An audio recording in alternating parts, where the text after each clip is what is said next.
This comment says, you are instilling the rules now, saying no contact. If that's what you need, then both contributing to the family plan will help boundaries. That is false. I am not preventing the co-parent from respecting boundaries or contributing to the family plan. The fact of the matter is that there is a court order in place saying that this Talking Parents app is the avenue that we should have been down because of the level of conflict in the relationship.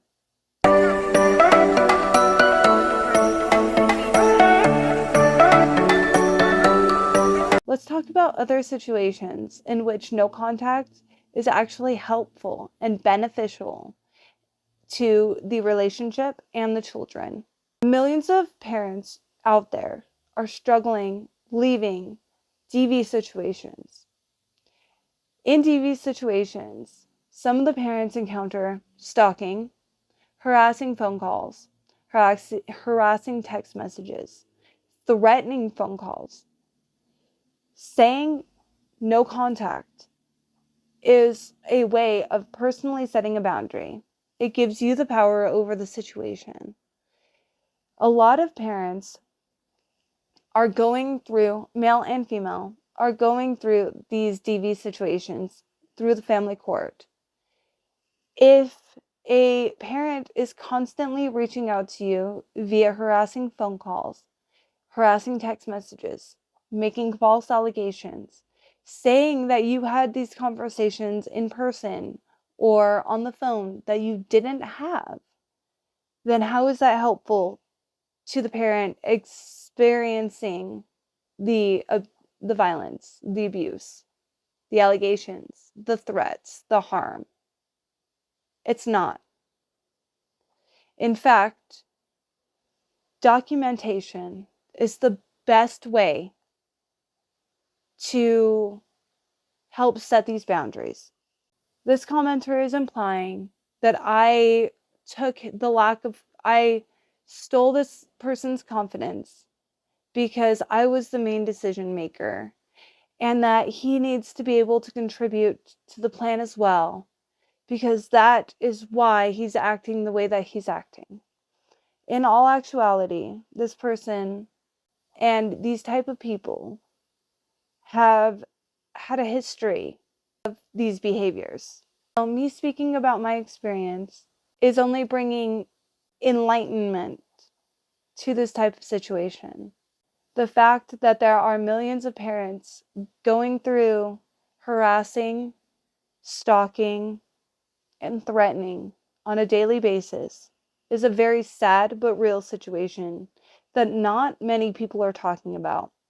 High conflict co-parenting situations do not arise from parents that are able to properly communicate in the relationship and out of the relationship. The harsh reality is that high conflict co-parenting situations arise due to DV situations a majority of the time. Situations that can lead to high conflict co-parenting situations are just immaturity in general. However, a lot of high conflict co-parenting situations are because of DV. I do not want to ignore all of the nuances when it comes to the reality of these situations, because the reality is not good. The reality is harsh, as I said. The reality is that family court cases are majority high conflict co-parenting situations. A majority of parents do not go to family court if they are able to contribute to the parenting plan respectfully and responsibly and communicate in a manner that is beneficial to every party involved. All of the statistics that you will find show that high conflict co-parenting situations are why the courts are flooded. Some good parenting situations might need the court's help to work out some arguments, but they do not spend a majority of their time in family court. High conflict co-parenting situations, however, do. They take up a lot of the court system when it comes to family court. Being able to communicate and contribute to the family plan will not help enforce boundaries if the other parent does not respect your well-being, mental health, physical health, and all of it in order to respect those boundaries in the first place. One parent does not take the power of contributing to the family plan, especially in a joint custody or a 50-50 situation. The reality is, we both have the power to ask the court to help us and go through mediation. But a lot of the parents in high conflict co-parenting situations try, don't get help, or set up a parenting plan and it gets ignored anyway. Assuming that one parent has all of the power is only harming the co-parenting community.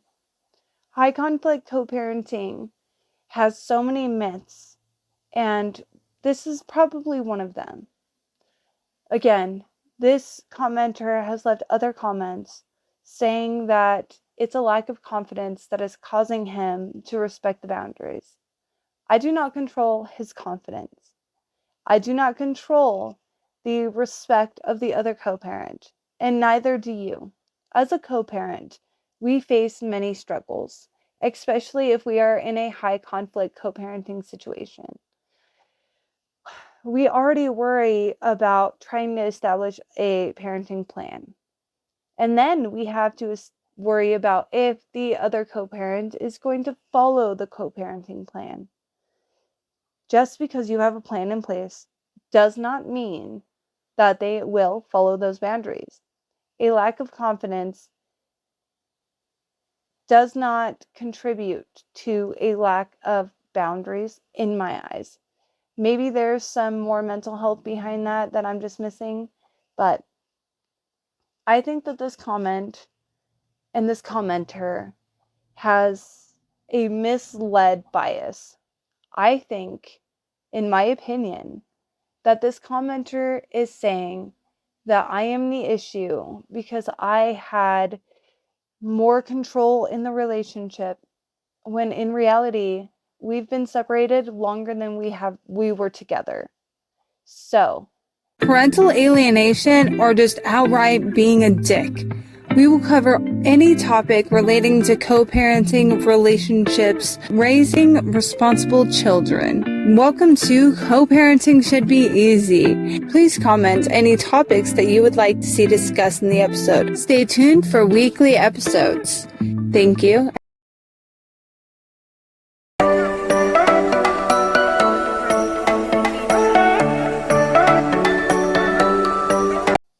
There's no way that contributing to the family plan equals boundaries. That doesn't make sense. So the reason why I installed the no contact rule is because of the weird communications that I was getting. Either they weren't communicating with me in regards to the children as they should have, or they were being harassing, abusive, aggressive, whatever you want to label it, on the phone. I was not able to have a very civil conversation with this co-parent on the phone, regardless of how much I tried. No, I was not the lead decision maker when it came to the children.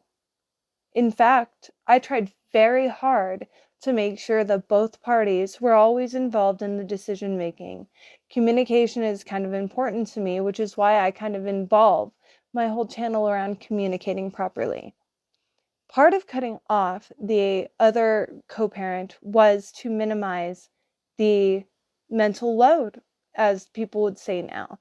The mental damage caused by some of these conversations, whether it was via text or via phone, and then not being able to provide that conversation to the court, was damaging.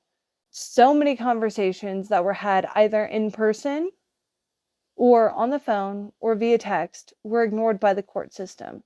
That is the harsh reality. So I told my co-parent, do not contact me unless it is in this court-ordered app. Again, that does not minimize the communication issues. That only provides a safe space to communicate for both parties in case there are harassing text messages. This provides the court for what they require as evidence instead of having phone conversations, in-person conversations, and text messages even considered hearsay in some family court systems.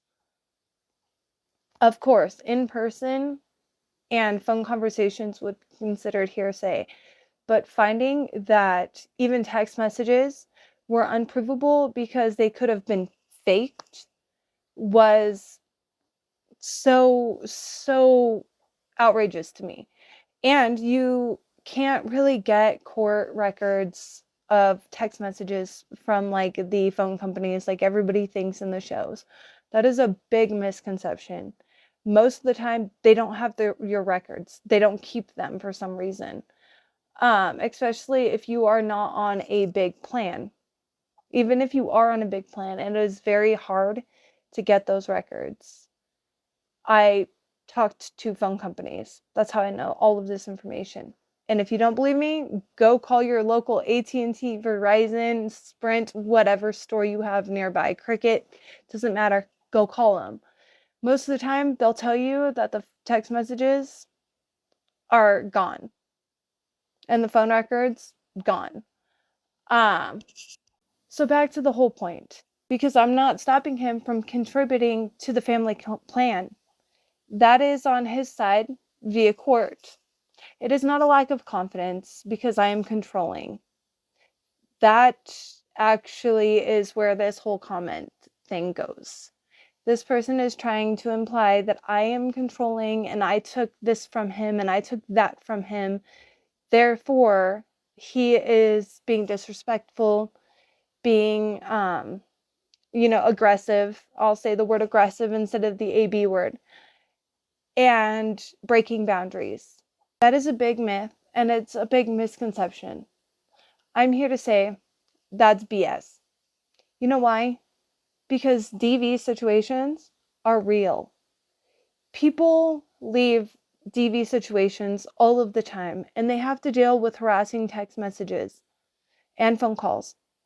Setting these boundaries or contributing to the parenting plan isn't going to enable the other parent to respect you, your boundaries, your safety, your wants, your needs, anything. No matter the type of conversation that I was trying to have with my co-parent, it would always digress into name calling or some sort of aggressive action that would end up leaving me in hysterics. So I chose to eliminate that. I chose to only have it in text message. This person's argument or Talking Parents app, technically, which is via text. This person's argument is that you can't hear the tone. I don't need to hear the tone when it's a professional style email. I can set the tone by using certain words that are positive, right? So if you can do that in an email, you can do that in a Talking Parents message. The fact of the matter is that DV situations, aggressive co-parents, and all of this has so many nuances that you are making blaming comments. And you say that you're not, but you actually are. If you look at the type of comments that you've left, you've made it seem like I am controlling and I am doing all of this behavior. In all actuality, you are ignoring the fact that certain situations are not necessarily pleasant when it comes to the co-parenting world. Not every co-parent is blessed with a relationship that ended in a good enough standing to be able to put aside your feelings and just co-parent.